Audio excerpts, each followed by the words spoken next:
Assalamualaikum warahmatullahi wabarakatuh. Selamat siang dan salam sejahtera bagi kita semua. Om Swastiastu, Namo Buddhaya, salam kebajikan, Rahayu, Rahayu, Rahayu. Yang terhormat pimpinan Bawaslu Daerah Istimewa Yogyakarta, yang kami hormati Ketua dan anggota Bawaslu Kabupaten Gunung Kidul, yang kami hormati Ketua KNPI Gunung Kidul, yang kami hormati PLT Kepala Sekretariat Bawaslu Kabupaten Gunung Kidul, yang kami hormati Bapak Ibu peserta daring pada siang hari ini, serta jajaran Bawaslu Kabupaten Gunung Kidul yang berbahagia.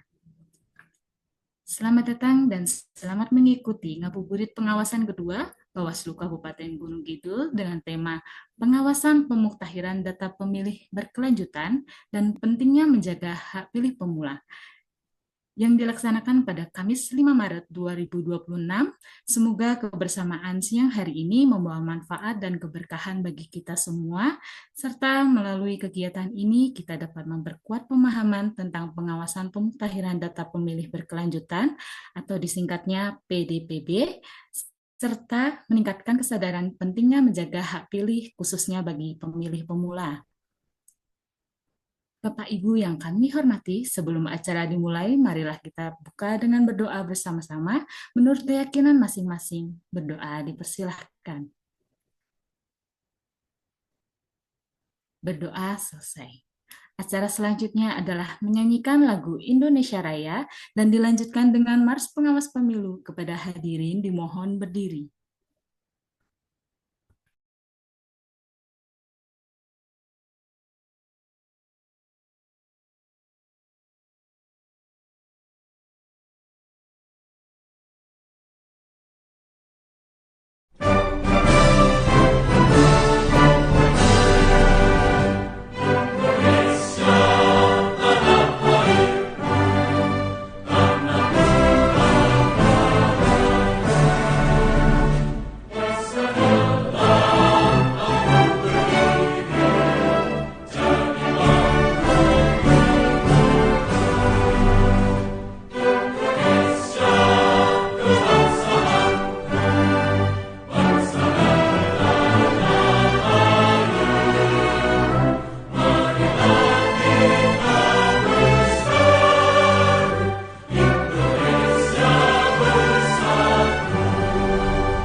Kami pengawas pemilihan umum, mengabdi untuk negara dan berjiwa Pancasila, bertugas untuk mengawal demokrasi bangsa Indonesia.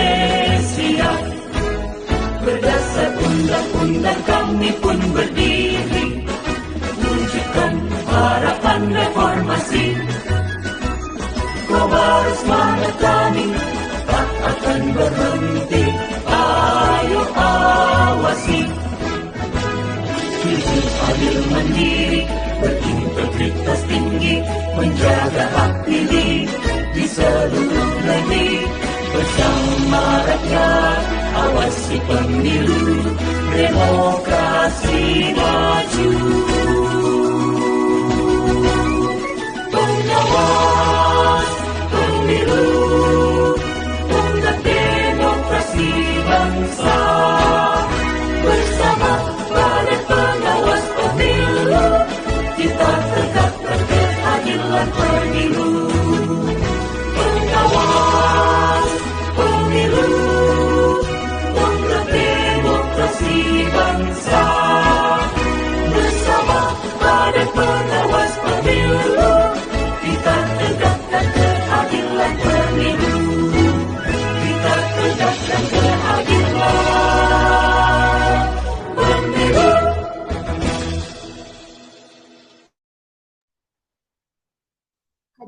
dipersilahkan duduk kembali.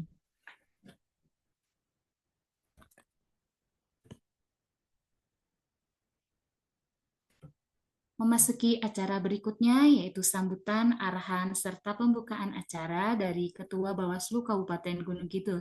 Kepada yang terhormat Bapak Endang Nugroho MEP, kami persilahkan.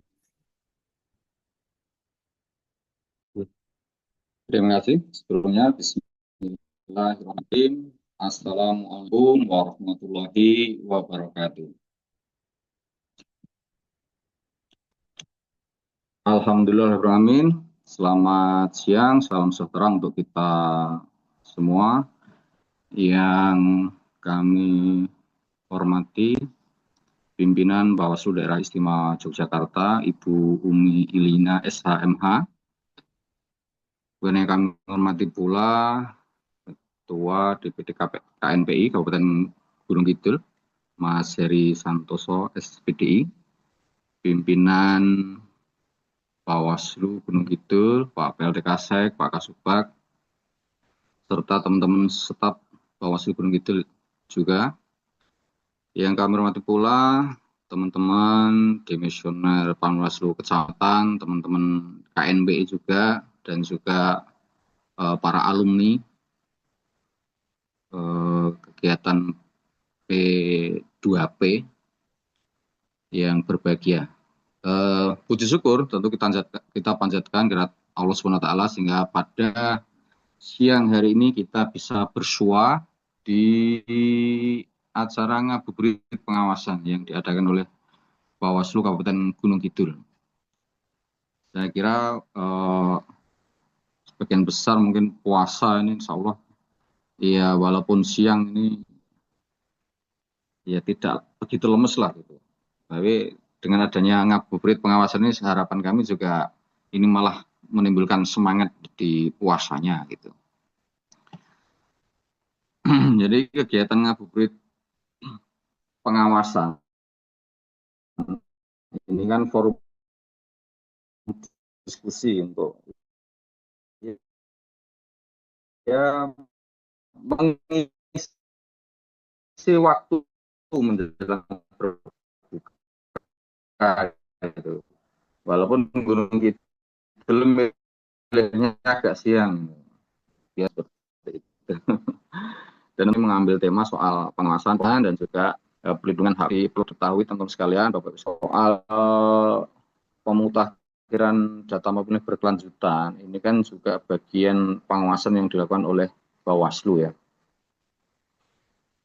Pemutakhiran data pemilih berkelanjutan ini dilakukan oleh KPU secara ya konsisten seperti itu tiap tahun yang tidak ada tahapan pemilu dan pemilihan seperti itu, dan Bawaslu tentu punya kewajiban untuk melakukan pengawasan. Nah ini peran pengawasan menjadi sangat penting. Pengawasan ini tidak hanya dilakukan di masa tahapan saja, tetapi juga di luar tahapan seperti halnya pemutakhiran data pemilih berkelanjutan ini. Nah ini penting untuk menjaga agar hak pilih yang ada ini kemudian juga tidak hilang di masyarakat. Kita tahu bahwa pemutakhiran data ini kan satu bagian komponen yang penting ya di pemilu.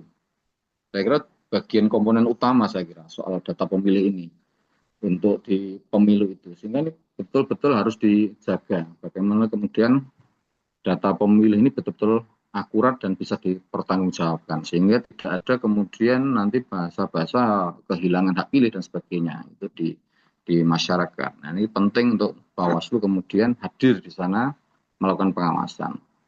Nah, Bapak Ibu sekalian dan teman-teman sekalian, hal selanjutnya juga soal berkenaan dengan menjaga hak pilih bagi pemilih pemula ini juga. Karena kita tahu pemilih pemula ini kan yang betul-betul baru menggunakan hak pilih, tentu ini dibutuhkan juga bimbingan bagaimana kemudian mereka juga bisa menggunakan hak pilih itu secara benar.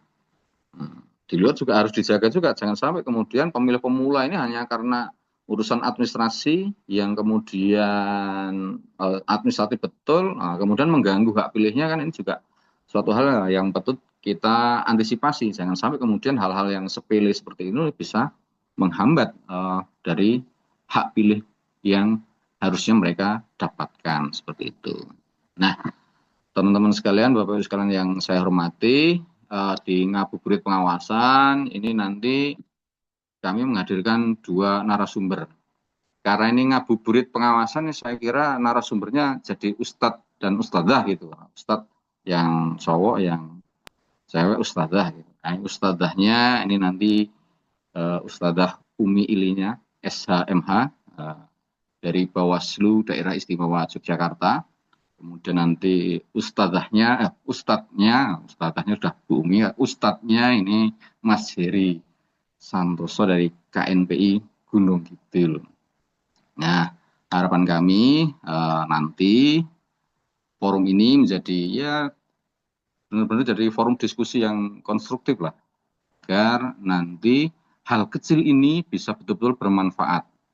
Ya khususnya bagi Gunung Kidul, lebih luas lagi untuk dia dan juga Indonesia yang lebih luas. Saya kira dari saya cukup sekian sambutannya pada saatnya nanti. Mohon nanti kepada Ustadzah Umi Ilina SHMH dan juga Ustadz Heri Santoso SPDI nanti untuk memberikan tausiahnya secara mendalam berkaitan dengan tema yang kami ajukan di depan tadi. Dan tadi diminta untuk membuka dengan perkenan Bapak Ibu sekalian dan juga teman-teman sekalian dengan mengucapkan Bismillahirrahmanirrahim, ngabuburit pengawasan kedua dari Bawaslu Gunung Kidul pada hari ini, Kamis tanggal berapa ini ya? Tanggal 5 Maret 2026 kami nyatakan dibuka. Bismillahirrahmanirrahim. Oh, sudah belum tadi? Sudah ya. Saya kira itu. Terima kasih. Waktu kami kembalikan. Mohon maaf, banyak kurang lebihnya. Assalamualaikum warahmatullahi wabarakatuh. Terima kasih kepada Bapak Anda Nugroho atas sambutan, arahan, serta dibukanya acara pada kegiatan hari ini. Bapak Ibu yang kami hormati, izinkan kami mengingatkan terkait dengan pengisian absensi untuk kegiatan hari ini sudah ada tertera di link kolom chat. Baik, seperti itu. Lanjut, memasuki acara inti yaitu penyampaian materi dari narasumber yang telah hadir, yaitu Ibu Umi Ilina, SHMH, anggota Bawaslu Daerah Istimewa Yogyakarta, dan Bapak Heri Santosa, SPDI, Ketua DPD KNPI Gunung Kidul. Dan untuk sesi materi dan tanya jawab akan dipandu sepenuhnya oleh moderator, yaitu Saudara Zanzuri Faton SOS MPA. Kepada moderator, kami persilahkan. Baik, terima kasih kepada Mbak Desti atas waktunya. Sebelumnya, Bismillahirrahmanirrahim. Assalamualaikum warahmatullahi wabarakatuh. Yang terhormat pimpinan Bawaslu Daerah Istimewa Yogyakarta, yang kami hormati Ketua Bawaslu dan anggota Bawaslu Kabupaten Gunung Kidul, yang kami hormati PLT Kepala Sekretariat Bawaslu Gunung Kidul, yang kami hormati Kasubag Bawaslu Kabupaten Gunung Kidul, serta jajarannya, dan peserta ngabuburit pengawasan yang berbahagia. Baik, pada kesempatan sore hari ini, kita akan menyampaikan terkait dengan pengawasan PDPB atau pemutakhiran data pemilih berkelanjutan dan pentingnya menjaga hak pilih. Namun sebelumnya puji syukur kita panjatkan kehadirat Allah Subhanahu wa taala yang telah memberikan kenikmatan, sehat serta banyak rezeki pada kita semua, sehingga pada kesempatan siang hari ini kita dapat melaksanakan kegiatan ngabuburit pengawasan secara daring, dan kami sampaikan bahwa pada siang hari ini memang materi ini penting buat kita semua dan harus kita ketahui bersama bahwasannya terkait dengan pemutakhiran data pemilih berkelanjutan ini, karena ini merupakan suatu proses pembaruan atau memperbarui data pemilih berdasarkan dari DPT pemilu atau pemilihan terakhir yang telah disinkronkan dengan data-data kependudukan secara nasional, termasuk juga dari data luar negeri seperti itu. Pemutakhiran atau pemeliharaan dari data pemilih ini secara berkelanjutan dengan berkala, yaitu pastinya memperhatikan terkait dengan data kependudukan yang disesuaikan dengan ketentuan atau peraturan perundang-undangan yang ada. Sebagai lembaga Bawaslu di sini berkewajiban dalam mengawal, dan sebenarnya ini memang tidak hanya kewajiban dari Bawaslu saja, namun kewajiban dari kita semua, karena hak pilih untuk pelaksanaan pemilu maupun pilkada ini sangat penting. Tidak perlu panjang lebar untuk membuka inisiatif ini. Agar lebih jelasnya, kita sudah menyiapkan narasumber, yaitu nanti akan menyampaikan terkait dengan tentang pengawasan, bagaimana itu pengawasan, bagaimana itu terkait menjaga hak pilih. Ada dua narasumber yang sudah hadir di tengah-tengah kita, yaitu yang pertama Ibu Umi Iliana SH/MH dan Bung Heri Santoso, lebih baik kami panggil Bung ya Mas. Nanti kalau Emas nanti malah kelihatan gimana, kurang akrab mungkin seperti itu. Beliau ini, Bung Heri ini Ketua DPD KNPI Gunung Kidul, yang nanti mungkin akan menjelaskan lebih terkait dengan peranan pemuda dalam menjaga hak pilih untuk demokrasi ke depan. Baik, untuk selanjutnya kami berikan kesempatan sebagai narasumber pertama, yaitu dari Ibu Umi terlebih dahulu. Untuk waktu tidak kami batasi, Ibu. Maka dari itu, mulai dari sekarang kami persilahkan untuk memberikan pemaparan terkait dengan pengawasan DPP pemutakhiran data pemilih berkelanjutan. Untuk waktu kami persilahkan kepada narasumber.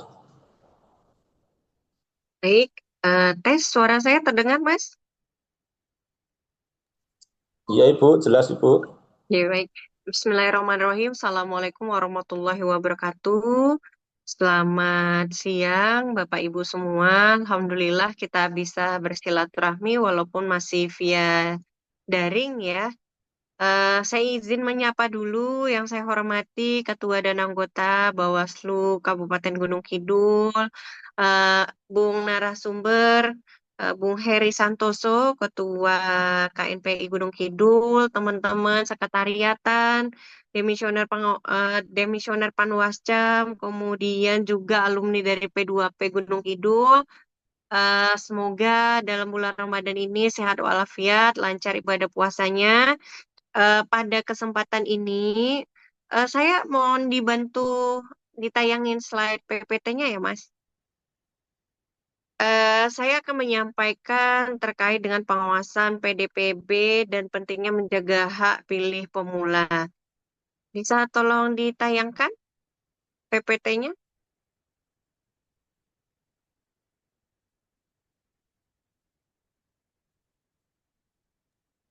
Ya, pengawasan PDPB dan pentingnya menjaga hak pilih pemula. Slide berikutnya, Mas. Ketika kita bicara tentang pengawasan, tentu harus kita pahami dulu apa sih sebenarnya yang kita awasi. PDPB ini apa apa. Nah, PDPB itu dalam PKPU nomor 1, Peraturan Komisi Pemilihan Umum nomor 1 tahun 2025, pengertiannya adalah PDPB kegiatan untuk memperbarui data pemilih berdasarkan daftar pemilih tetap DPT, pemilu atau pemilihan terakhir yang disinkronisasi dengan data kependudukan secara nasional, termasuk data pemilih yang berada di luar negeri.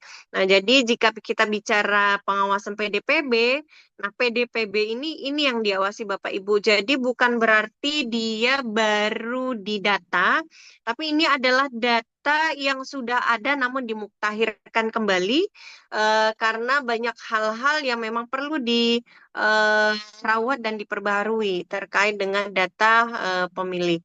Nah, lanjut. Nah, dasar hukumnya penguasaan tahapan pemilu ini dalam Undang-Undang Dasar tahun 1945 di pasal 27 dan pasal 28D itu diatur kenapa pemuktahiran data pemilih ini penting untuk dilakukan karena dalam Undang-Undang Dasar secara konstitusi persamaan kedudukan warga negara di hadapan hukum. Sehingga hak pilih pemula itu dijamin oleh Undang-Undang Dasar. Kemudian pasal 28D ayat 3, hak memperoleh kesempatan yang sama dalam pemerintahan. Bapak Ibu, dengan kita terdaftar dalam daftar pemilih tetap itu menandakan bahwa kita mempunyai hak yang sama untuk aspirasi kita, hak suara kita juga ikut berkontribusi dalam demokrasi di bangsa kita. Nah, lanjut.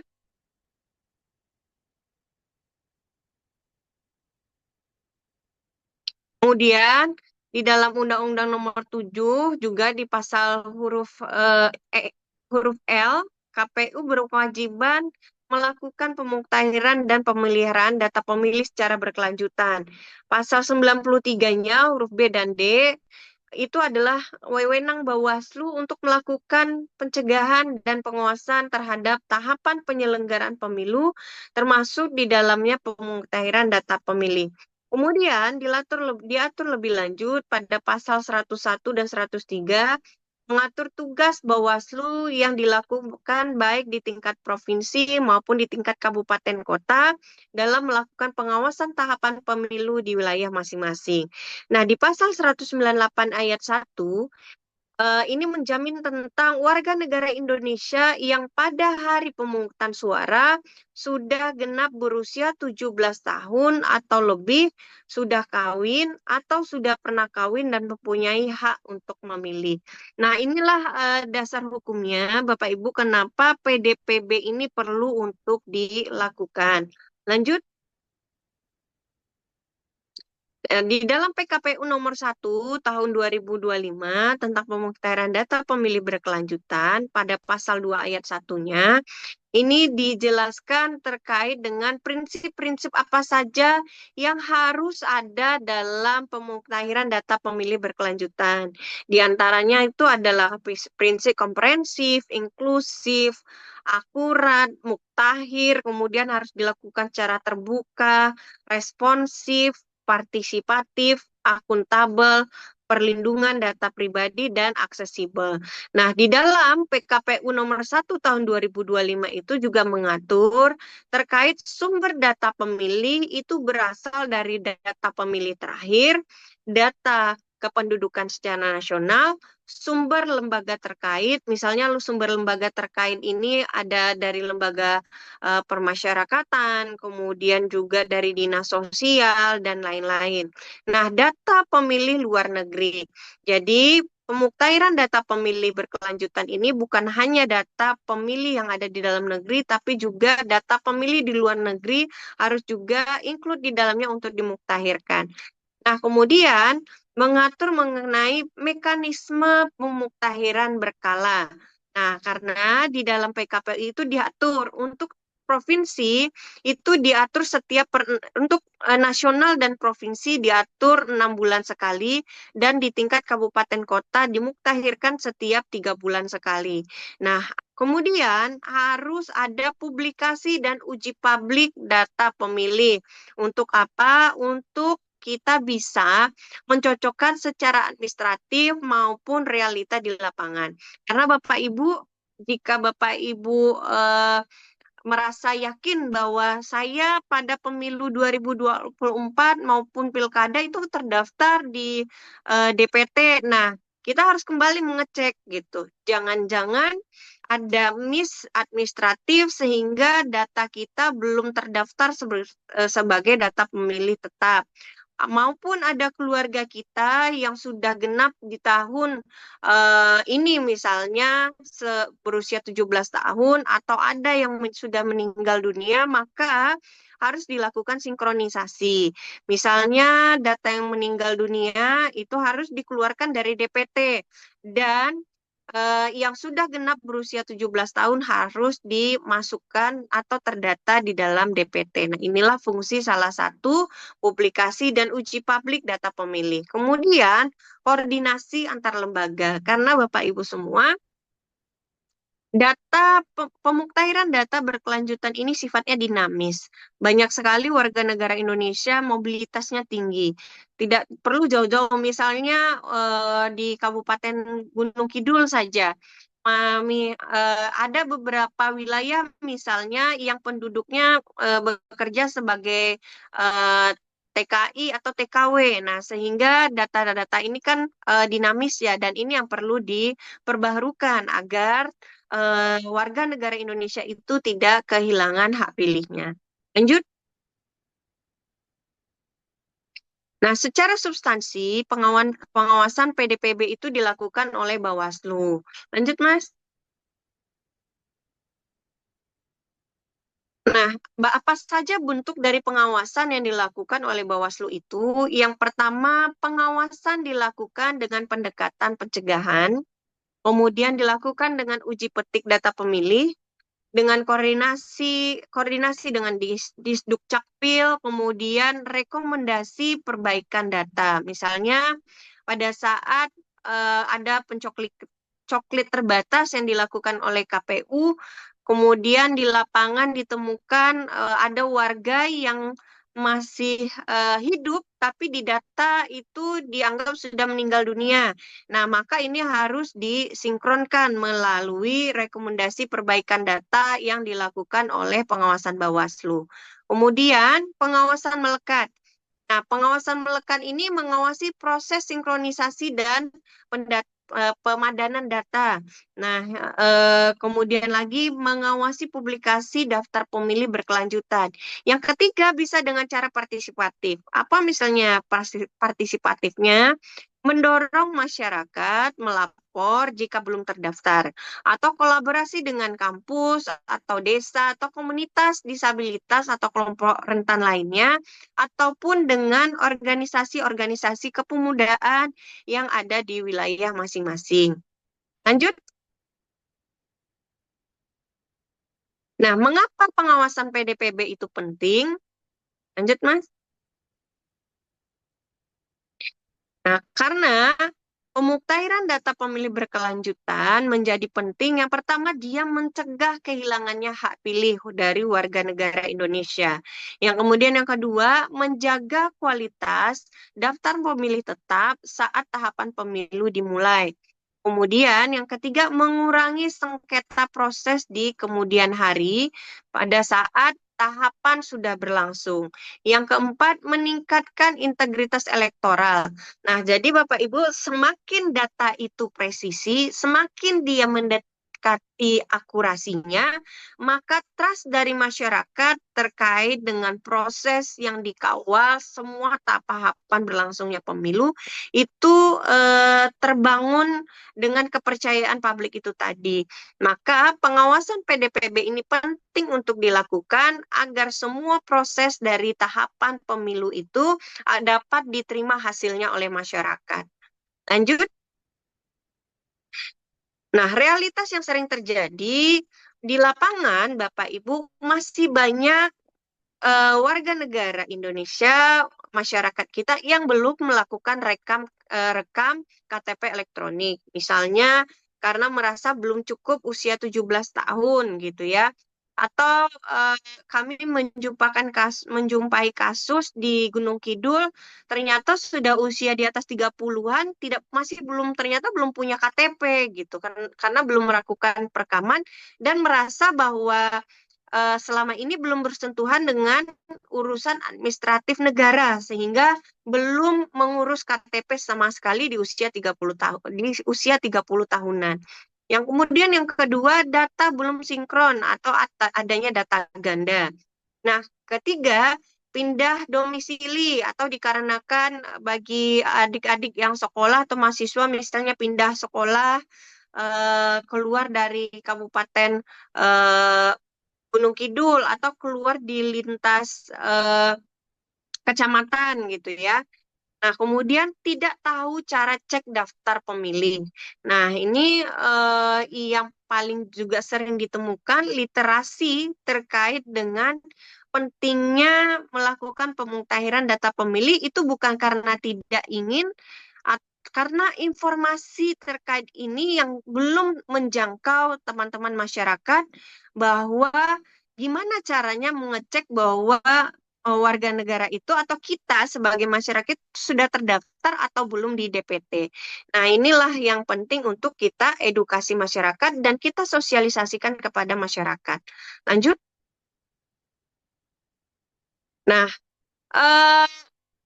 PDPB ini kenapa penting? Saya akan berikan beberapa contoh kasus. Ada 3 kasus yang mungkin bisa menggambarkan bagi teman-teman yang selama ini apa sih pentingnya PDPB gitu ya.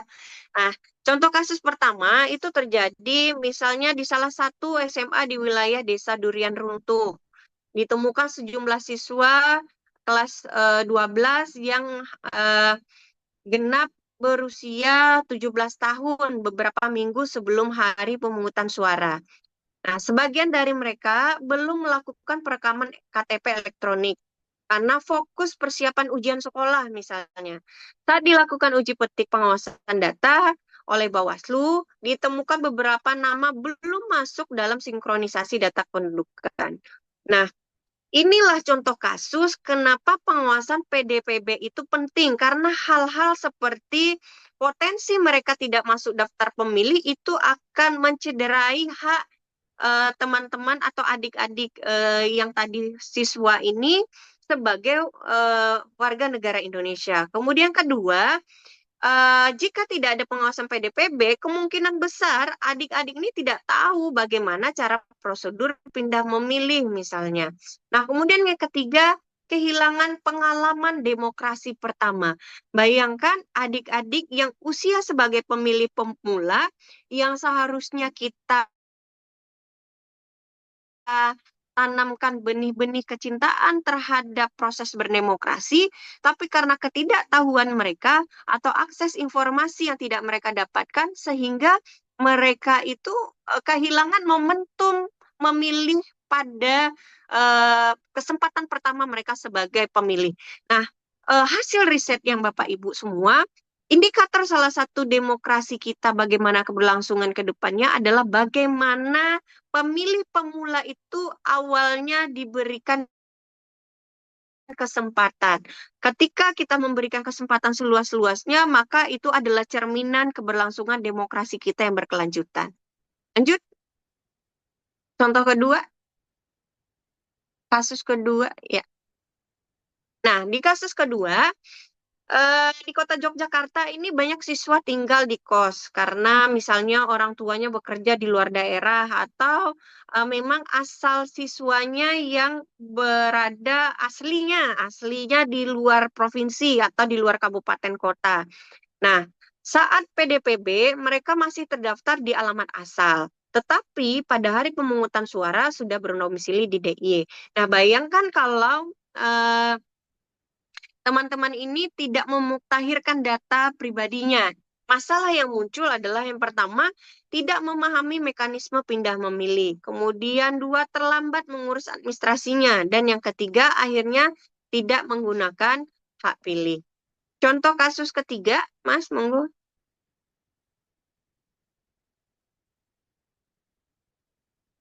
Nah, di beberapa wilayah pedesaan, misalnya akses informasi masih terbatas.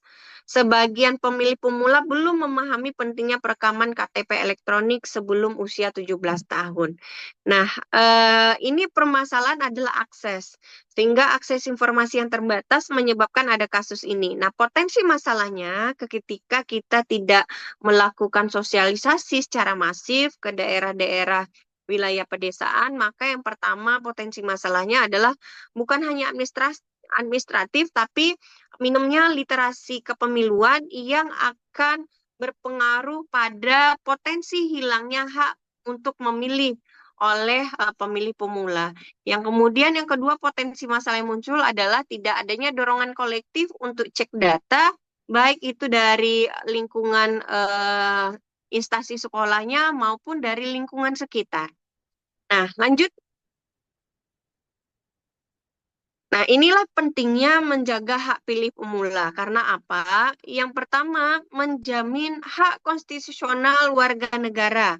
Karena hak konstitusional warga negara atau hak memilih ini adalah hak politik yang dijamin oleh Undang-Undang Dasar 1945 pasal 27 ayat 1 dan pasal 28 huruf D ayat 3. Yang kemudian yang kedua, kenapa penting menjaga hak pilih pemula? Karena fondasi partisipasi politik jangka panjang. Bayangkan Bapak Ibu semua, ketika pemilih pemula apatis tidak mau terlibat dalam hal demokrasi bangsa kita, maka tingkat partisipasi ke depan pasti akan menurun drastis. Yang ketiga, riset partisipasi politik menunjukkan bahwa pengalaman memilih pertama sangat menentukan perilaku politik selanjutnya. Nah, yang keempat, menjaga kualitas demokrasi secara substantif. Kenapa? Karena demokrasi tidak hanya tentang prosedur, tetapi dia harus inklusi. Dia harus bisa merangkul masyarakat-masyarakat rentan yang pada topik kali ini ya usia pemilih pemula sebagai orang yang baru pertama kali akan mengikuti proses berdemokrasi. Yang kelima, mencegah hilangnya hak pilih, dan yang keenam, investasi integritas dari pemilu itu sendiri. Lanjut. Nah, kesimpulannya teman-teman, bahwa jika satu pemilih pemula kehilangan haknya, maka demokrasi kehilangan masa depannya. Dan hak pilih bukan hak administratif saja, tetapi hak konstitusional yang dijamin oleh Undang-Undang Dasar 1945. Menjaga pemilih pemula tetap terdaftar, berarti kita menjaga amanah konstitusi. Demikian pengantar dari saya, nanti kita lanjutkan di sesi tanya-jawab.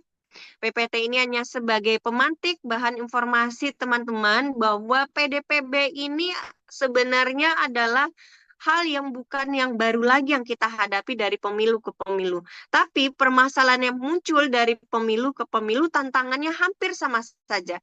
Nah, yang kita butuhkan apa? Yang kita butuhkan adalah pengawasan bersama, tidak hanya dari Bawaslu, karena jumlah Bawaslu itu SDM-nya terbatas, sehingga harus melibatkan pengawasan partisipatif yang dilakukan bersama dengan masyarakat. Demikian dari saya. Assalamualaikum warahmatullahi wabarakatuh. Saya kembalikan kepada moderator. Waalaikumsalam warahmatullahi wabarakatuh. Baik, luar biasa sekali. Ibu Umi mungkin sangat jelas sekali ya. Apa yang disampaikan tadi kaitannya dengan pentingnya PDPB atau pemutakhiran data pemilih berkelanjutan ini. Memang ternyata setelah kita ketahui bersama bahwasanya hak pilih kita ini tidak hanya sekedar kita untuk dapat memilih saja, namun hak kita dalam memilih atau ini memperoleh kesempatan memilih ini adalah dilindungi oleh undang-undang. Untuk sesi tanya jawab mungkin nanti akan saya buka, mungkin untuk selanjutnya kepada narasumber yang kedua ya, biar nanti tidak terpotak-potak putus-putus, karena ini ada berkaitannya juga bagaimana untuk menjaga hak pilih ini tadi. Pastinya kita banyak melibatkan dari pihak-pihak lain. karena tadi disampaikan dari Ibu Umi juga adanya partisipatifnya ya, tidak hanya secara substansi saja, yaitu sebagai tanggung jawab Bawaslu, namun dari pihak lain pun juga dapat untuk bisa kerjasama atau melindungi atau mengawal kaitannya dengan hak pilih tersebut. Baik, untuk menyingkat waktu kepada narasumber yang kedua yaitu Bung Heri Santosa SPDI sebagai Ketua DPD KNPI Gunung Kidul, waktu kami persilahkan dan tidak saya batasi. Assalamualaikum warahmatullahi wabarakatuh. Waalaikumsalam. Para pimpinan yang saya hormati dan Bapak Ibu, teman-teman para peserta seminar Ngabuburit Kebangsaan di siang hari ini. Terima kasih tentunya di siang hari ini kami dari DPD KNPI Kabupaten Gunung Kidul, Komite Nasional Pemuda Indonesia Kabupaten Gunung Kidul, memberikan satu narasi atas pola-pola apa yang sudah kami lakukan sampai kemudian harapan ke depan terkait dengan pemilu proses demokrasi yang ada di Republik ini. Berawal dari satu tantangan pemuda saat ini, karena kalau kita bicara tentang pemuda itu ada dua irisan. Pemuda secara personal, berarti mereka yang berusia 16 sampai dengan 30 tahun. Nah, itulah kemudian ada irisan untuk pemilih pemula 16, 17 tahun. Kemudian juga irisan yang kedua, pemuda secara gerakan kolaborasi yang kemudian itu menghadirkan organisasi pemuda ataupun organisasi kemudaan. Dari sisi gerakan saya kira bersama, tapi kemudian dari sisi usia tidak semua kemudian organisasi pemuda itu usianya di rentang 16 sampai dengan 30 tahun sesuai dengan amanat Undang-Undang Kepemudaan nomor 40 tahun 2009. Nah, terkait banyak hal yang sudah saya sampaikan lagi di depan, saya mencoba merespon berkaitan dengan berawal dari sebuah tantangan anak muda saat ini di Kabupaten Gunung Kidul, yang dari berbagai macam diskusi pemetaan kami, teman-teman kepemudaan maupun teman-teman KNPI sendiri, bahwa tantangan pemuda saat ini di Kabupaten Gunung Kidul, dan saya kira lingkupnya juga makro di berbagai daerah mungkin juga sama. Pertama, berkaitan dengan adanya arus materialisme dan hedonisme yang mengakibatkan redupnya nilai dan nasionalisme kan itu. Nah, sehingga di sini kemudian ada peran partisipasi yang kemudian ditinggalkan. Terus yang kedua, tantangan pemuda saat ini sesuai yang kami lihat di berbagai macam diskusi adalah krisis identitas. Mau kemana, kemudian ke depan tujuannya seperti apa. Nah, anak muda saat ini sebuah tantangan yang realitanya di sekeliling kita, diskusi-diskusi ini yang kemudian masih sering muncul. Maka terkait dengan hal itu, ada isu yang kemudian kalau kita korelasikan dengan isu kebijakan strategis di tingkat nasional ketika pemerintah saat ini ingin mewujudkan, menghadirkan Indonesia Emas di tahun 2045. Republik ketika ini menjadi sebuah negara yang maju, negara yang makmur, dan di satu sisi adalah sebuah estafet kepemimpinan yang mau nggak mau, siap nggak siap, siapapun yang hari ini menjadi pemimpin, ini pasti akan tergantikan. Oleh siapa? Ya oleh anak-anak muda saat ini yang berusia, bahkan di usia pemula, ataupun mereka yang masih di bawah usia 30 tahun. Nah, di proses ini, kalau di Republik ini pasti tentu akan menghadirkan sebuah proses demokrasi, kan pemilu kan itu, kalau dalam lingkup yang lebih luas. Nah, maka terkait dengan hal itu, kami DPD KNPI Kabupaten Gunung Kidul mencoba memberikan satu gambaran ketika kami hadir, baik ke teman-teman pemilih pemula, mereka yang waktu itu di bangku SLTA, SMA ataupun SMK, maupun juga teman-teman organisasi kepemudaan yang berhimpun di kami. Ada 35 organisasi kepemudaan yang berhimpun di DPD KNPI Kabupaten Gunung Kidul. Ada satu, saya katakan bukan kasus, tapi realitanya kemudian respon yang hal yang kemudian kita respon. Ketika kami sering muncul, hadir di teman-teman OSIS maupun pelajar tingkat SLTA, baik jenjang anak-anak SMA maupun anak SMK, Ketika kami kemudian tanya, adakah di ruangan ini yang ingin menjadi politisi, yang menjadi dewan, tidak ada orang yang kemudian mau mengacungkan jarinya, kan itu. Tapi kemudian ketika ditanya, adakah di ruangan ini yang ingin ya menjadi ya sekarang YouTuber lah ataupun aktivitas-aktivitas profesi lainnya di luar eksekutif atau legislatif, baru kemudian mereka merespon. Nah, ini saya kira menjadi sebuah persoalan yang kemudian direspon secara serius kan itu. Nah, terus kami tanya lagi, kenapa kemudian teman-teman nggak mau menjadi politikus gitu kan, ataupun teman-teman eksekutif, legislatif. Ya responnya kemudian narasi yang muncul adalah narasi yang negatif. Nah, ini sesuatu yang kemudian menjadi kepedulian kita yang kemudian kita respon. Maka kemudian kami, Komite Nasional Pemuda Indonesia Kabupaten Gunung Kidul, itu hadir mulai tahun 2020 saat merespon pilkada secara serentak itu dengan tagline program kegiatan namanya Muda Bicara Kawal Pilkada. Ada sebuah harapan bagi kami partisipasi anak muda yang bisa kami berikan kepada teman-teman pemilih pemula waktu itu, maupun juga lebih spesifik juga pada teman-teman kami anggota di KNPI. Agar apa?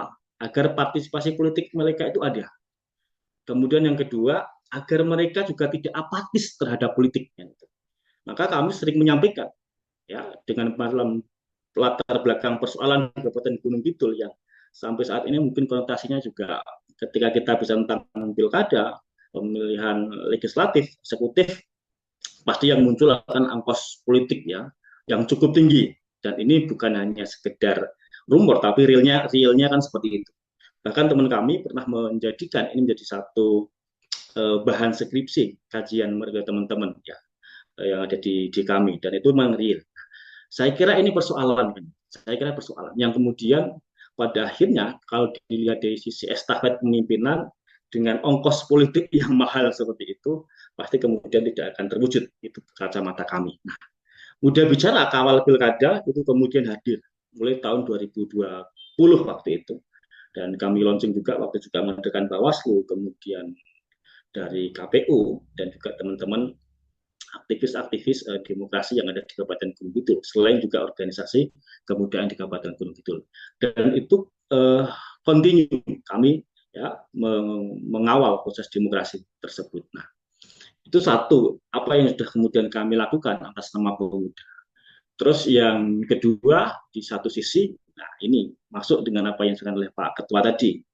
Mumpung ini momentumnya adalah bulan Ramadan, jadi yang narasumber hari ini didaulat menjadi ustadzah itu kan, karena ngabuburit kebangsaan. Kita paham betul bahwa memilih itu bagian dari kewajiban kita ya, memilih pemimpin kan itu. Sangat jelas bahwa orang yang beriman itu wajibannya mentaati Allah Tuhannya, kemudian Rasulnya, kemudian ulul amri yaitu pemimpinnya.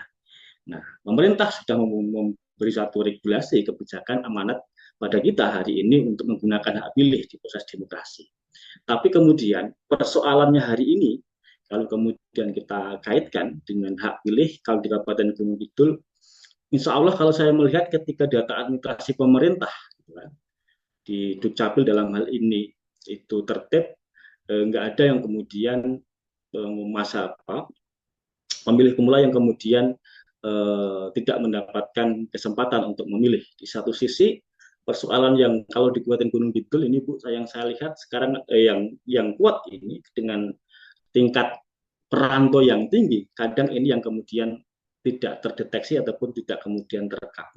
Nah, hal semacam ini karena memang satu apakah informasi yang kurang atau memang kemudian jarak dan waktu yang memisahkan gitu kan antara mereka yang hari ini merantau dengan ya di tingkat migrasi, di tingkat tempat tanah lahirnya kan. Ini saya kira pada akhirnya akan menyumbang tingkat partisipasi mereka yang tidak menggunakan hak pilih kan itu. Nah, di situ ada urusan, ada irisan pemilih pemula.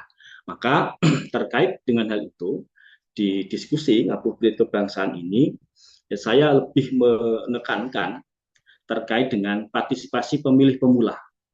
Bagi kami, sesuai dengan undang-undang kepemudaan, sebagai kiblat kami dalam berproses berdinamika berorganisasi, itu ada 3 amanat undang-undang. Ya, undang-undang kepemudaan.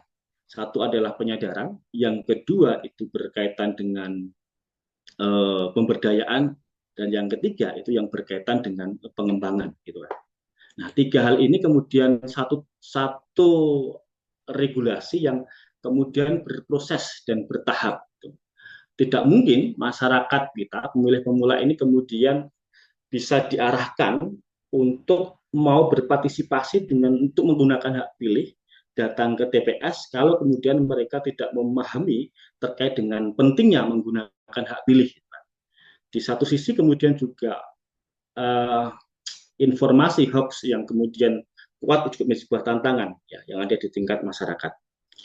Ya, memang data pemilih pemula itu sangat tinggi sampai yang ditanyakan di depan tadi.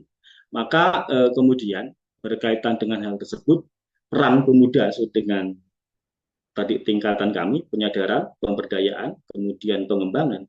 Maka disinilah kemudian kami sering menyampaikan pentingnya ruang-ruang perjumpaan, ruang-ruang partisipasi, ruang-ruang diskusi.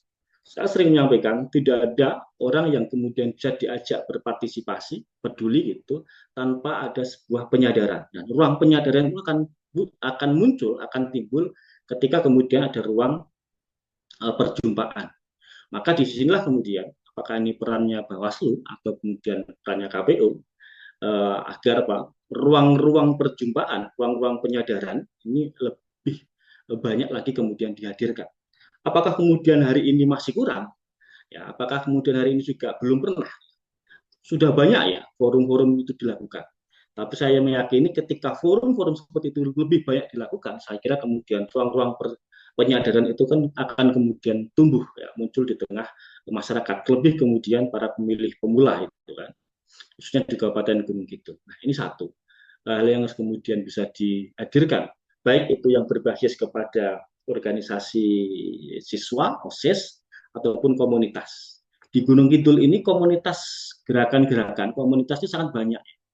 Entah komunitas olahraga, komunitas hobi, yang kemudian ruang diskusi mereka itu justru lebih tinggi intensitasnya ketimbang kemudian partisipasi yang dihadirkan oleh pemerintah untuk bisa memfasilitasi mereka. Ini real yang kemudian kami lakukan.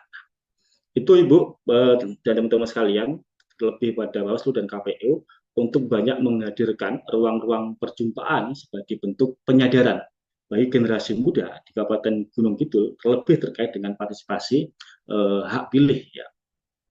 Terus baru kemudian yang kedua yaitu pemberdayaan dan pengembangan. Apakah kemudian nanti akan diarahkan terhadap partisipasi mereka ikut terlibat dalam proses pengawasan partisipatif ataupun menjadi bagian dari agen sosial, edukasi pemilih, ataupun juga dilibatkan anak muda sebagai penjaring informasi di kondisi sekarang yang untuk melawan hoax gitu, atau kemudian menjadi aktor, bahkan menjadi aktor penyelenggara pemilu, apa KPPS, apa kemudian KPPS, ataupun petugas pemutakhiran data itu sendiri. Nah, baru kemudian saya kira pemberdayaan dan pengembangan itu baru bisa diwujudkan ya ketika tadi saya menyampaikan perlu ada sebuah penyadaran itu sendiri. Nah, saya kira sebagai pemantik diskusi itu yang ingin kami sampaikan, sehingga ke depan kami ingin banyak ada ruang-ruang pemberdayaan bagi anak muda, terlebih pemilih pemula, sehingga mereka bisa memahami betul peran partisipasi yang bisa mereka lakukan dalam menjaga demokrasi maupun juga meneruskan demokrasi di Republik ini. Itu Bung Faton sebagai narasi awal agar kemudian nanti muncul diskusi-diskusi terkait dengan peran apa yang bisa dilakukan oleh pemerintah dalam mewujudkan peran partisipasi pemilih pemula dalam menggunakan hak pilihnya. Kami, Komite Nasional Pemuda Indonesia Kabupaten Gunung Kidul, juga sangat konsen terkait dengan isu-isu demokrasi, apalagi juga berkaitan dengan estafet kepemimpinan ke depan, bagi kami generasi muda di Kabupaten Gunung Kidul. Mungkin itu sebagai pemantik dari bahan diskusi yang kemudian harapannya kemudian bisa kita lakukan bersama-sama. Sehingga kami ingin banyak juga nanti program-program apa yang kemudian bisa dikolaborasikan teman-teman OSIS maupun juga teman-teman organisasi kemudaan di Kabupaten Gunung Kidul. Terima kasih. Assalamualaikum warahmatullahi wabarakatuh. Waalaikumsalam warahmatullahi wabarakatuh. Baik, Bung Heri, terima kasih sekali atas pemaparannya. Sangat menjadikan pandangan kita dan nantinya bisa pasnya harapan kita ada diskusi di dalam kegiatan pada siang hari ini. Memang sangat prihatin sekali terkait dengan kemudahan sekarang ini atau kurangnya adanya greget istilahnya seperti itu kalau bahasa Jawanya. Kalau Bu Umi tahu nggak ini greget ini? Biasanya nanti kalau pas live itu tanya apa sih greget atau apa itu. Tahu Seperti dong itu. Mas, greget. Oh tahu Bu ya. Ya tanya itu kalau apa sih itu biasanya seperti itu Bu ya. Ya, memang untuk pemudaan terkait dengan adanya krisis identitas ini sendiri atau lebih dikenal lagi istilahnya kurangnya atau tidak adanya cita-cita. Nantinya saya mau kemana, mau apa. Nah, itu memang perlu Bung Heri kaitannya dengan kita harus mendorong apalagi kemudian menyiapkan ruang-ruang itu tadi ya. Biar arah dari para pemuda ini tidak kemudian terombang-ambing atau stay saja seperti itu. Memang sekarang ini kalau misalkan ditanya besok cita-citamu tuh mau apa, kamu sekolah di sini tuh mau apa, setelah ini mau kemana, mau melanjutkan di mana, itu masih bingung juga. Akhirnya pada ininya hanya mengalir kan seperti itu. Ya, kembali lagi pada tema yaitu terkait dengan PDPB. Mungkin sudah saatnya kita mulai adanya diskusi ataupun adanya pertanyaan dari peserta. Bisa langsung kita sampaikan kepada Ibu Umi atau dengan Bung Heri. Monggo session pertanyaan kami buka. Waktu masih lama sekali, baru pukul 14.08. Untuk waktu berbuka puasa masih lama ya. Bumi udah menyiapkan es buahnya Bu. Wah, saya nunggu diajak ngabuburit ini. Wah Pak Biar Ketua Bu bisa kemarin jajan. sudah rasa-rasa itu Pak Ketua Bawaslu itu Bu. Biar bisa jajan nasi berkat ke Gunung Kidul. Iya. Oh kalau itu sama Mas Denny, sama Pak Denny itu.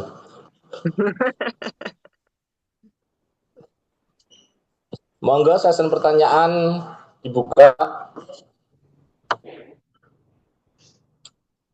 Atau begini Bu, mohon izin untuk bertanya, nanti biar ada lebih lagi dari peserta yang lainnya.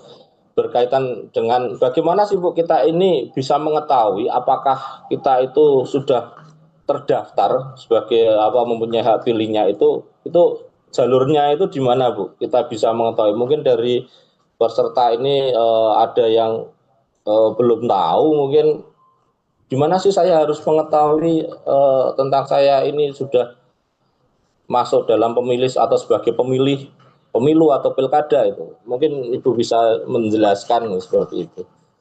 Ya, yang pertama untuk mendeteksi diri kita sudah terdaftar atau belum, kita pastikan bahwa sudah ada petugas yang dari KPU khususnya maupun jajaran di bawahnya itu yang melakukan coklit dari rumah ke rumah ataupun sudah mendatangi rumah kita, yaitu yang pertama. Kemudian kalaupun misalnya belum ada, kita bisa memastikan bahwa dicek DPT online, jadi dicek DPT online.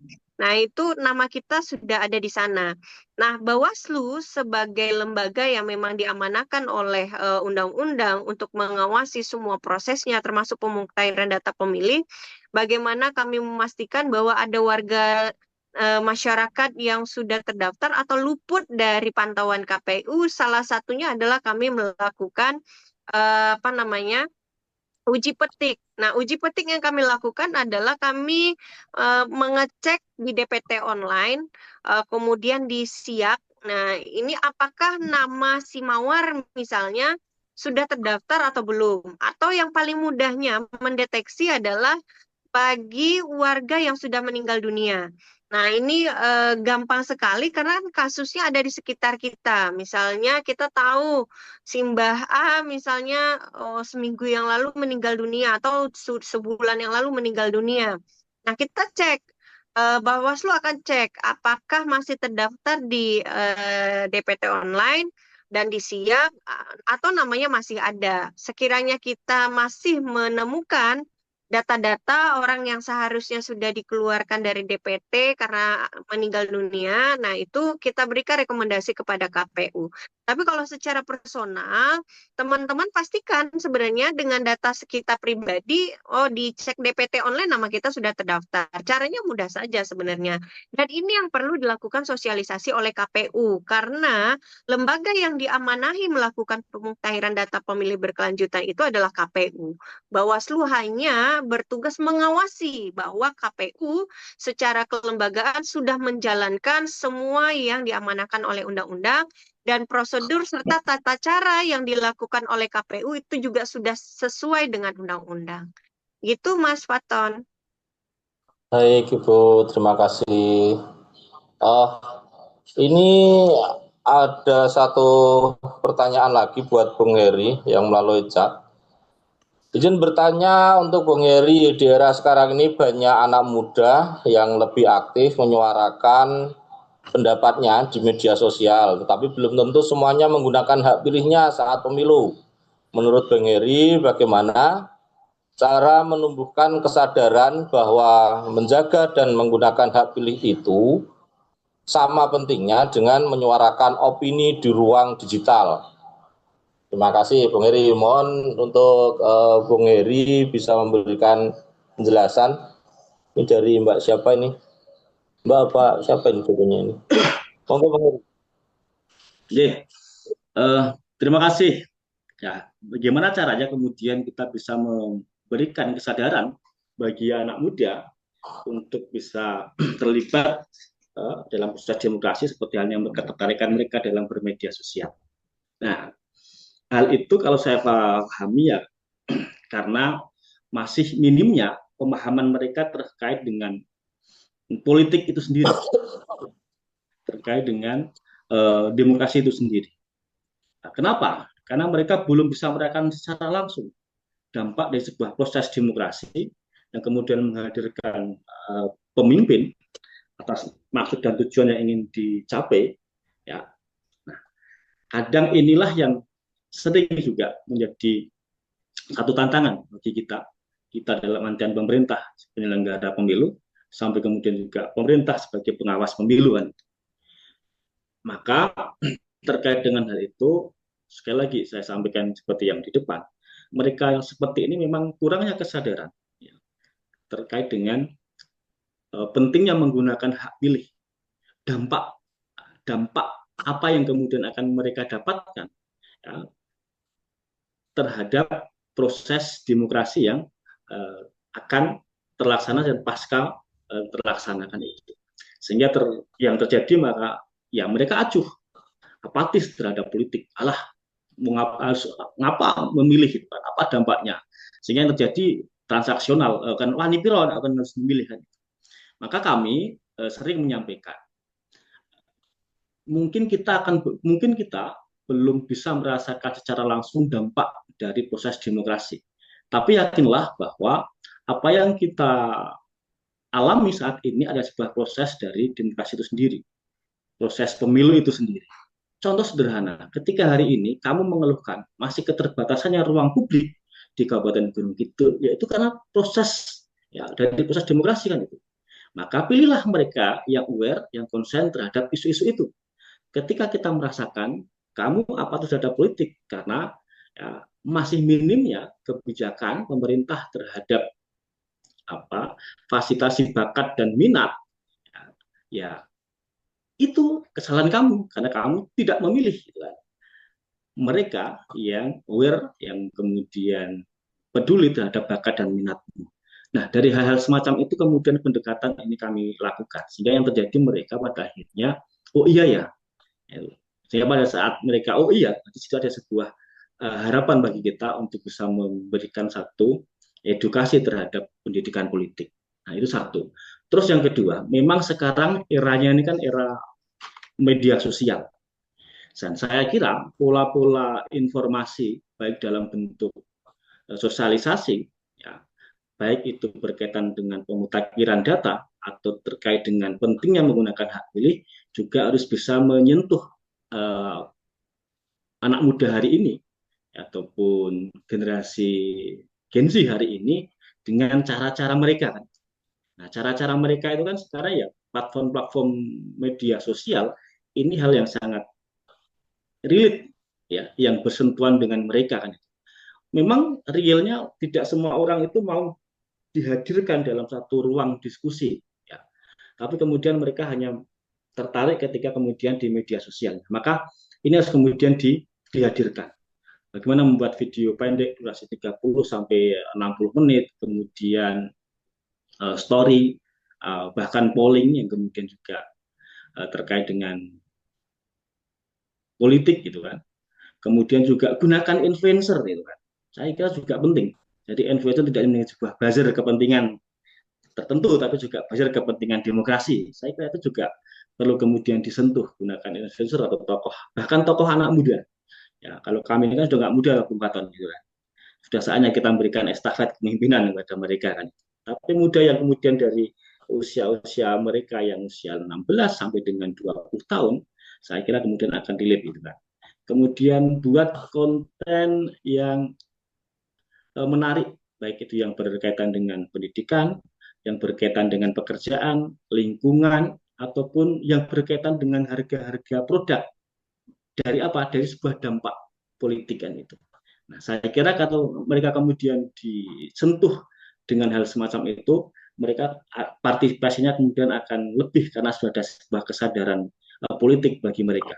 Sekali lagi, yang saya sampaikan, saya kira ini tidak menjadi sebuah yang baku, tetapi minimal bisa menjadi sebuah pilihan bagi kita saat ini untuk pentingnya membangun kesadaran bagi generasi muda. Kalau belum ada kesadaran, mau disentuh apapun, dekati dengan cara apapun, maka tentunya mereka pun juga tidak akan peduli dengan proses demokrasi. Nah, saya kira mungkin itu cara-cara yang bisa dilakukan. Sekali lagi, walaupun ini belum satu hal yang pasti, tetapi minimal kalau kita berawal dari keinginan anak muda hari ini, pasti mereka pun juga akan peduli dengan apa yang menjadi keinginan kita bagi mereka yang bisa kita maksimalkan atas peran terlebih dalam proses demokrasi maupun dalam konteks politik. Itu Bung Faton. Sekali lagi dengan bahasa yang santai dan visual ya. Itu. Ya, betul. Betul ya, Bung Heri. Memang anak muda sekarang ini dianggap membingungkan. Sebenarnya kita sendiri juga muda ya, Bung Heri ya? Muda, mantan pemuda. Ya, kita sendiri kan juga muda, tapi apa ya, mudanya mungkin muda dibandingkan dengan yang lainnya maksudnya. Ya, mungkin ada apa ya istilahnya terkait dengan menggugah partisipasi atau partisipasi dari apa ya meningkatkan agar tidak krisis identitas tadi, biar percaya kemudian ada istilahnya itu kita memilih pemimpin teman hanya untuk itu dan lain sebagainya, mungkin seperti itu. Nah, di sini mungkin ada berkaitan dengan kalau dimasukkan pada regulasi, mungkin bisa juga misalnya masuk pada apa ya pemberdayaan tadi. Kalau di dalam regulasi itu salah satu syaratnya ada keterwakilan 30% perempuan ya. Nah, mungkin bisa dimasukkan lagi syarat lagi 30% usia 17 sampai 20 gitu. Mungkin seperti itu bisa ya Bu Geri ya. Harusnya seperti itu. Iya, mungkin nanti akan banyak sekali para pemuda yang usia-usia 17 mungkin seperti itu banyak yang berpartisipasi atau menggunakan hak pilihnya seperti itu. Atau entah itu berkontestasi dimanapun, entah di apa itu mendaftar di apalah itu. Ya, ada pertanyaan lagi? Waktunya masih lama. Ini kita bukanya di via Zoom ya, Mas? Ya Zoom Ibu, sudah disiapkan sama Pak Kordi, sama Pak Denny Bu. Sama Pak Kasubag juga sudah disiapkan Ibu. Tapi menarik ya, Ya, karena DPT kita itu 2024 sebenarnya pemilih yang paling banyak itu adalah gabungan dari milenial dan Gen Z gitu. Jadi memang kalau betul. secara partisipasi kelompok usia Gen Z dan eh, gen milenial itu masih sebagai pemilih yang paling terbanyak gitu. Nah, hanya saja kalau di tingkat partisipasi politik ya, kalau bicara konteksnya partisipasi politik, memang ada kemunduran terkait dengan integritas eh, anak-anak muda, apalagi slogan-slogan di media sosial sekarang kabur aja dulu gitu ya. Kemudian atau ya slogan-slogan yang cenderung menunjukkan bahwa mereka secara moral gitu ada kekecewaan gitu, banyak kekecewaan terkait dengan politik pada umumnya. Nah, ini permasalahan kita bersama dan tantangan kita bersama juga bahwa kita mengembalikan bahwa urusan demokrasi ini bukan hanya urusannya para senior, bukan hanya urusan generasi milenial ke atas, tapi juga Gen Z maupun nanti tantangan kita ada di bawahnya Gen Z, ada Gen Alpha dan Gen Beta yang baru saja lahir gitu ya, yang mereka juga begitu lahir dekat sekali sama teknologi. Nah, bahayanya adalah ketika demokrasi kemudian politik ini tidak dikembalikan secara harfiah, ya bahwa politik ini tidak selamanya negatif gitu ya, itu juga berbahaya buat generasi penerus kita. Mereka akan antipati bahwa yang namanya politik ini vibes-nya pasti negatif gitu. Padahal definisi politik itu sendiri adalah cara untuk mencapai tujuan. Nah, yang mereka lihat hari ini adalah dinamika berpolitiknya bangsa kita gitu, yang memang polemiknya panjang sekali. Tapi bukan berarti residu-residu dari politik ini membuat generasi-generasi para penerus kita itu antipati gitu. Makanya kita selalu melakukan program namanya Bawaslu Ngampus, Bawaslu Mengajar. Kita mencoba bahwa berbenah, kalau tidak kita tanamkan rasa nasionalisme kepada mereka, mereka tidak ikut berdemokrasi, maka tadi yang kita sampaikan bahwa riset, hasil risetnya, pemilu di Indonesia ini adalah pemilu paling termahal di dunia. Bayangkan Bapak Ibu, satu surat suara pemilu jika dirupiahkan itu bernilai Rp500.000 untuk satu surat suaranya. Nah, ketika Gen Z dan milenial sebagai pemilih terbanyak di Indonesia dan mereka antipati terkait dengan namanya demokrasi maupun politik, betapa mahalnya pengorbanan kita secara anggaran tapi tidak digunakan secara maksimal oleh warga negara Indonesia itu sendiri. Makanya kita mendorong, kita mengajak semua pihak, kita juga mengajak organisasi-organisasi pemuda, ayo kita tanamkan lagi rasa nasionalisme generasi penerus kita. Kalau hari ini kita kecewa dengan yang namanya dinamika ketatanegaraan, politik residunya dan kompleksitas di dalamnya gitu ya, tapi tidak mengurangi rasa partisipasi kita bahwa suara kita ke depan itu ditentukan oleh generasi penerus. Maka kami selalu mengajak anak-anak muda yang berada di kampus, yang usia pemilih, pemula, ayo kalian ikut berpartisipasi. Karena kehilangan satu surat suara, bisa jadi yang terpilih bukan orang-orang yang baik gitu. Sayang sekali ketika yang hari ini merasa bahwa kita adalah bagian orang-orang baik, orang-orang yang kecewa, tapi kita tidak mengawal hak suara kita itu, maka selamanya tidak akan ada perubahan. Begitu. Begitu Mas Faton, Mas Heri, Baik kita Ibu. mengajak Ya, diskusi gitu. Iya. Ya, ya memang tidak hanya pemilih pemula saja ya, dari apa ya,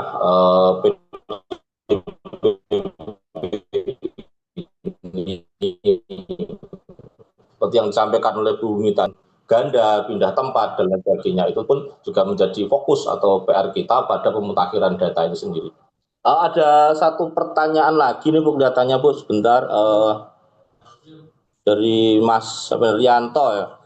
Izin bertanya untuk Bawaslu, sejauh mana Bawaslu dalam melaksanakan pengawasan terhadap data pemilih selama ini? Apabila terjadi double data pada saat pemilihan, bagaimana penanganannya oleh Bawaslu? Baik Ibu, ini pertanyaan disampaikan kepada Ibu Umi. Yeah. Bawaslu ketika di lapangan menemukan data ganda yang kita dapatkan, yang kita lakukan adalah investigasi ke lapangan. Kita langsung mengidentifikasi di mana misalnya data ganda itu terdeteksi misalnya. Karena apa? Tantangan kita Bapak Ibu yang bisa mengubah itu adalah KPU. Nah, Bawaslu dengan adanya potensi data ganda itu memberikan rekomendasi kepada KPU agar kalau seandainya memang terbukti itu data ganda dan bisa kita lacak keberadaannya, kita bisa menemukan datanya secara administratif, maka itu akan masuk surat rekomendasi kepada KPU agar ditindaklanjuti untuk dilakukan perbaikan atau pemutahiran datanya. Nah, kalau kasus di Gunung Kidul yang banyak kita temukan itu justru data tidak valid. Karena apa? Gunung Kidul ini adalah tempat wisata baru Bapak Ibu, destinasi wisata yang sekarang sangat populer di wilayah Provinsi DIY. Sehingga banyak sekali orang dari luar DIY, provinsi-provinsi lain yang ingin melakukan investasi besar-besaran ke Gunung Kidul. Nah, permasalahan muncul ketika untuk bisa investasi di daerah Gunung Kidul itu harus menggunakan KTP wilayah setempat. Maka muncullah data-data yang tidak terdeteksi di mana orang sebenarnya berada, tapi KTP-nya ada gitu. Tapi orangnya di mana? Ini banyak sekali kita temukan data-data ini di Gunung Kidul. Nah, ini mungkin bahan rekomendasi juga ya untuk teman-teman KPU Gunung Kidul maupun juga Bawaslu Gunung Kidul, bagaimana mengidentifikasi peta masalah yang ada di Gunung Kidul dengan kompleksitas tersendiri. Mungkin kasus ini tidak ditemukan di wilayah Kulon Progo gitu, tidak ditemukan di wilayah Bantul karena memang trennya wisata di DIY itu sekarang memang mengarah ke Gunung Kidul, sehingga dia seperti magnet yang sedang menarik nih para investor-investor besar agar melakukan apa ya namanya ya pembukaan sebesar-besarnya tempat wisata di sana. Nah, yang jadi masalah adalah begitu ingin punya properti di Gunung Kidul harus ber-KTP di wilayah Gunung Kidul. Nah, orang aslinya itu domisilinya adalah di luar provinsi DIY. Nah, sehingga pada saat sudah memasuki masa pemilihan umum, pemilu, begitu kita cross-check data di lapangan, KTP-nya ada, misalnya di Wonosari gitu ya, tapi orangnya nggak tahu. Bahkan lurah setempat atau pengampu wilayah setempat nggak pernah tahu ini siapa, di mana keberadaannya, orang yang nggak ketemu gitu ya, tapi datanya banyak sekali. Nah, ini yang perlu kita antisipasi, langkah-langkah apa secara administratif yang perlu dilakukan agar pemutahiran data ini bisa mendekati valid gitu. Itu Ya, Mas baik. Faton menjawab pertanyaan tadi. Iya, ini mungkin udah jelas ya berkaitannya dengan itu. Memang kalau secara substansi ini Bawaslu ini diberikan beban yang sangat luar biasa, sudah tidak mendapatkan data yang seperti yang dipunya penyelenggara. Katanya sama-sama penyelenggara ya Bu ya, tapi nyataannya ini berbeda data yang kita punya sama yang dari penyelenggara sebelah itu.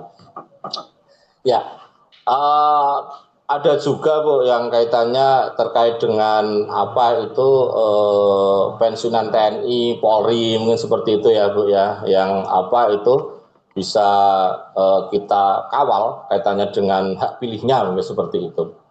Oke, mungkin ada lain sebelum kita akhiri untuk menyiapkan kolak. Nah, satu lagi Mas, menambahkan, Oh, ya. misalnya yang kompleks itu juga misalnya data yang meninggal dunia. Banyak masyarakat kita yang belum mau atau tidak mendapatkan informasi bahwa ketika ada keluarga yang meninggal dunia, itu harus dilaporkan kepada pejabat setempat. Agar apa? Agar bisa data itu diperbaharui oleh pejabat setempat. Nah, permasalahannya banyak warga yang tidak mau mengeluarkan sertifikat akta kematian itu karena ada kepentingan lain, misalnya bantuan bansos dan lain-lain. Nah, ini juga salah satu sumbangsi kenapa data kita tidak akurat, gitu. Iya, memang kemarin waktu kita apa itu Coktas ya, pengawasan Coktas itu cakup terbatas, memang banyak sekali warga yang sudah meninggal namun belum dilaporkan seperti itu. Kemudian sedangkan Dukcapil sendiri kaitannya dengan data meninggal itu juga bisa menghapus karena jika sudah mengurus adanya akta kematian seperti itu. Kalau belum adanya surat kematian atau akta kematian dari pengantar desa yang kemudian masukkan ke Dukcapil, Dukcapil juga tidak bisa atau tidak berani untuk menghapus data tersebut. Ya, baik, sudah jelas sekali ya, Bu, Bung kaitannya. Faton, sedikit saya lebih bertanya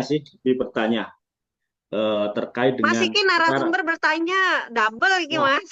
Nah, kita bertanya sebagai bagian dari harapan. Kalau memang ini belum ada, di saat-saat seperti saat ini di era medsos ya, kemudian era semua informasi yang bisa kita akses dengan berbagai macam cara mudah gitu kan. Sudah ada belum? Pertanyaannya sudah ada belum? Kalau sudah ada atau kemudian linknya itu di mana? Jadi gini, angan-angan saya gitu kan. Ini kan satu mekanisme yang setiap periodik ini kan kemudian dilakukan pemutakhiran data sampai kemudian juga melihat ya datanya, melihat data itu sendiri sudah terdaftar atau belum, sehingga semacam aplikasi yang di situ kemudian setiap orang itu bisa mengakses dirinya sendiri dengan apakah menggunakan password NIK ya, karena ini juga terkait dengan kerahasiaan data personal, yang itu bisa dilihat, oh saya sudah terdata, oh saya belum gitu kan. Atau bahkan kemudian orang juga bisa mendaftarkan sendiri dengan identitas mereka ya, yang memang sah diakui kayak NIK gitu kan. Sehingga analoginya seperti halnya ketika kita itu Bung Faton mengikuti sebuah event-event gitu kan, event-event kejuaraan atau fun gitu kan, itu kan seorang bisa mendaftar tapi kemudian tidak bisa double karena menggunakan identitas yang valid yang diakui kayak NIK. Nah, saya kira kalau hal ini sudah dilakukan dan dihadirkan, saya kira akan menjadi sebuah kemudahan.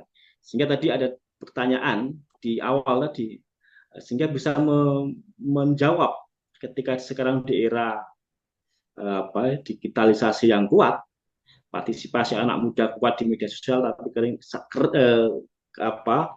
sering kemudian mereka tidak hadir di ruang-ruang publik ya, saya kira ini bisa menjadi penjembatan sehingga ada satu kepentingan yang kemudian bisa terfasilitasi, kepentingan pemerintah berkaitan dengan hak pilih kemudian juga bisa diberikan kepada para pemilih pemula. Di sisi lain kemudian pemilih pemula yang sekarang eranya era digital itu kan juga bisa diakses sehingga partisipasi mereka akan semakin tinggi. Itu hanya satu pemikiran saja sih, kalau sudah ada saya kira itu akan semakin lebih baik ya, gitu aja sih.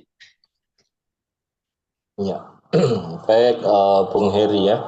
Untuk kaitannya dengan mengetahui data kita, tadi sudah disampaikan sama Bu Umi, kita bisa cek kaitannya dengan data pemilih ya, dalam arti apakah kita sudah terdaftar sebagai pemilih atau belum, itu bisa kita ketahui yaitu dengan cek DPT online, yaitu yang memiliki adalah KPU ya Mas ya. Katanya seperti itu. Kalau untuk data publik keseluruhan, kita saja juga kesulitan itu Mas untuk mendapatkan data itu. Saya kira itu yang kemudian dari dilakukan. Tidak memberikan secara lugas seperti itu. Kalau Mas, menggunakan passwordnya masing-masing personal NIK masing-masing, saya kira nggak akan bisa dijaga kerahasiaannya. Sehingga orang kemudian bisa mengetahui, tidak harus kemudian dikejar-kejar itu kan. Sehingga akan meringankan ya beban pengawasan teman-teman bawaslu sendiri. Sehingga akses itu bisa all dibuka lah itu kan. Tapi tentunya dengan menjaga kerahasiaan. Ya, betul. Untuk Bawaslu sendiri, memang kita juga membuka kaitannya dengan aduan masyarakat itu, Mas, yang nantinya jika memang tidak terdaftar atau belum terdaftar di situ, kita seperti yang disampaikan oleh Bu Umi tadi, kaitannya dengan kita memberikan rekomendasi kepada KPU bahwa nama si sebut saja Mawar seperti itulah tadi itu belum terdaftar sebagai hak pilih ataupun sudah meninggal dunia harus dicoret ataupun sebagai pemilih baru karena sudah pensiun menjadi TNI Polri seperti itu. Kita hanya berhaknya itu memberikan rekomendasi kepada KPU seperti itu, Bung Eri. Mungkin Bu Umi bisa menambahkan, Bu Umi, kaitannya dengan yang disampaikan oleh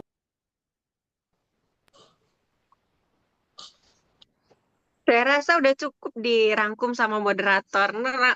Moderatornya bisa merangkap narasumber ketiga ini. Udah dirangkum semua. Jadi memang kalau untuk kita mengecek data, kita bisa melakukan lewat cek DPT online dengan menggunakan NIK. Dan hanya orang bersangkutan yang bisa mengaksesnya dan KPU secara lembaga kewenangan. Nah, kalau misalnya untuk data keseluruhan, kelemahan sistem negara kita itu masih data antara Dinas Dukcapil misalnya dengan Dinas Sosial itu datanya berbeda. Nah, ini antar instansi saja itu masih berbeda gitu. Jumlah penduduk Indonesia versi Dukcapil dengan versi BPS saja itu berbeda gitu. Jadi memang data terintegrasi itu belum kita miliki sampai hari ini. Nah, kesulitan kita adalah karena data itu dinamis, setiap per 3 bulan misalnya pasti ada penduduk Gunung Kidul yang meninggal dunia, sehingga data pemutaran data pemilih berkelanjutan pasti akan berubah. Nah, kemudian akses untuk perlindungan data pribadi itu juga ditutup rapat-rapat. Kami pun sebagai bagian dari penyelenggara pemilu tidak sepenuhnya bisa mengakses itu. Bisa mengakses tapi dengan data terbatas. Jadi kami tidak bisa melihat NIK dan hal-hal yang sifatnya sangat pribadi gitu ya. Kami hanya bisa melihat misalnya mawar di Wonosari, tapi misalnya di Wonosari itu ada berapa mawar, nah itu kesulitan buat kami gitu. Bisa jadi di Wonosari itu ada 10 mawar gitu kan. Nah, ini repot. Ini yang meninggal mawar yang mana nih gitu.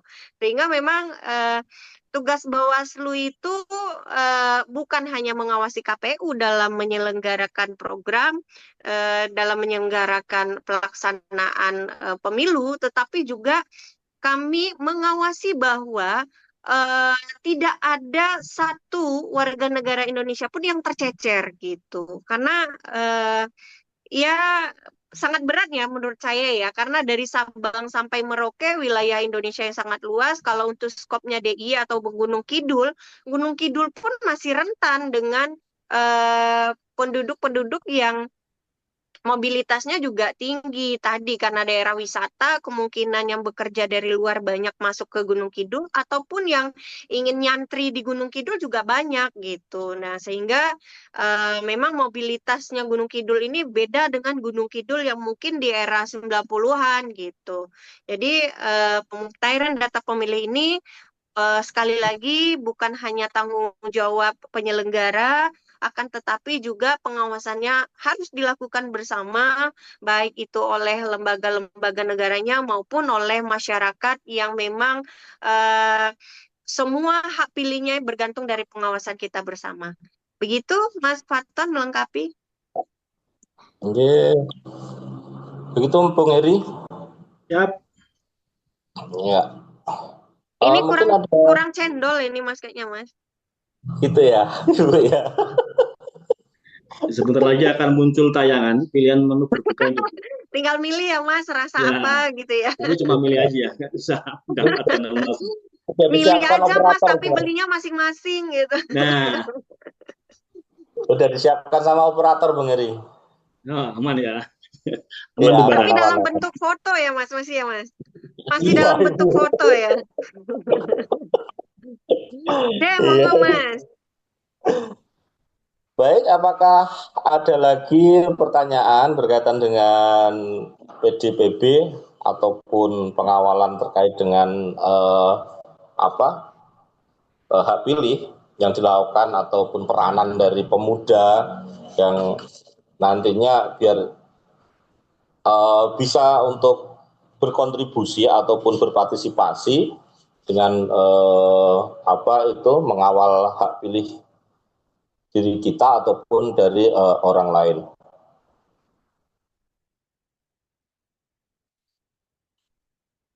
Kalau tidak ada, mungkin bisa dicukupkan. Begitu nggih, Bapak Ibu? Ya, saya rasa cukup, pesertanya udah pada mengerti kayaknya.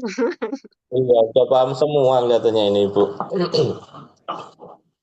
Iya, baik, terima kasih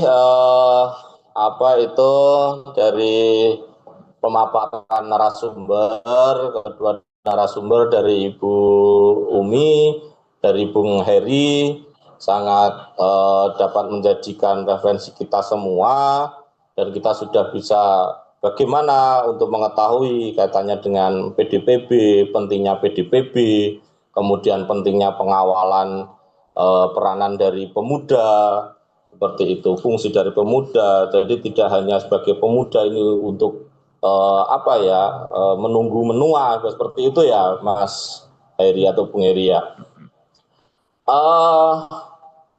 Sedikit dari catatan saya kaitannya dari keseluruhan ini, saya menggunakan bahasa dari Pak Kordif HBS, yaitu dari Mas Mugi. Kata kuncinya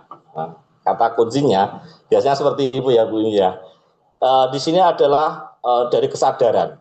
Kata kuncinya adalah kesadaran dari kita untuk dapat sadar dalam pentingnya diri kita sendiri ataupun untuk kepentingan dari orang lain, dapat mengawal ataupun mengetahui apakah kita berhak ataupun sudah terdaftar menjadi hak pilih, dan pentingnya kita dalam berkontribusi dalam pemilihan pemilu ataupun dalam pilkada. Kalau dirasa cukup, saya cukupkan sekian dari saya. Saya ucapkan terima kasih sekali kepada Ibu Umi Iliana yang sudah berkenan menjadi narasumber, dan Bung Heri. Terima kasih Bung Heri ya. Bisa bekerja sama dengan kita lagi di lain kesempatan. Oke, sami-sami Mas Fatno. Salam kenal Mas Heri. Bu, dari depan. Ya, dari saya kita cukupkan sekian. Ada kurang lebihnya mohon maaf dalam membawakan mengawal dalam diskusi ini. Waktu saya kembalikan kepada pembawa acara. Assalamualaikum warahmatullahi wabarakatuh. Waalaikumsalam warahmatullahi wabarakatuh. Terima kasih kepada para narasumber atas materi yang telah disampaikan, dan juga kepada moderator yang telah memandu acara pada kegiatan dari siang hingga sore hari ini. Sebelum memasuki rangkaian acara terakhir, yaitu acara selanjutnya menyanyikan lagu Bagimu Negeri, kepada hadirin dimohon berdiri.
dipersilahkan duduk kembali.